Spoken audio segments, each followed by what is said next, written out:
पनवेल तालुक्यातील पनवेल ते शेडूंग जाणाऱ्या ओव्हरब्रिजजवळ लघवीकरिता थांबलेल्या ट्रेलर चालकाच्या ट्रेलरमधून मोबाईल, रोख रक्कम आणि इतर कागदपत्रे चोरणाऱ्या चौकडीला पनवेल तालुका पोलिसांनी गजाआड केले आहे।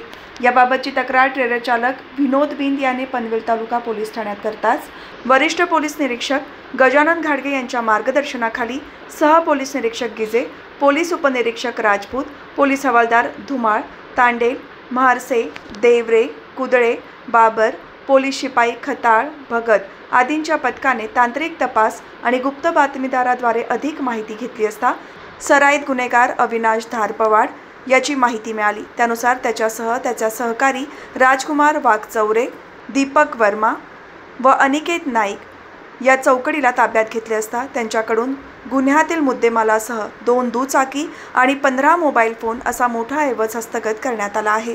या चौकडीच्या अटकेमुळे अजूनही काही चोरी आणि लूटमारीचे गुन्हे उघडकीस येण्याची शक्यता पोलिसांनी वर्तवली आहे।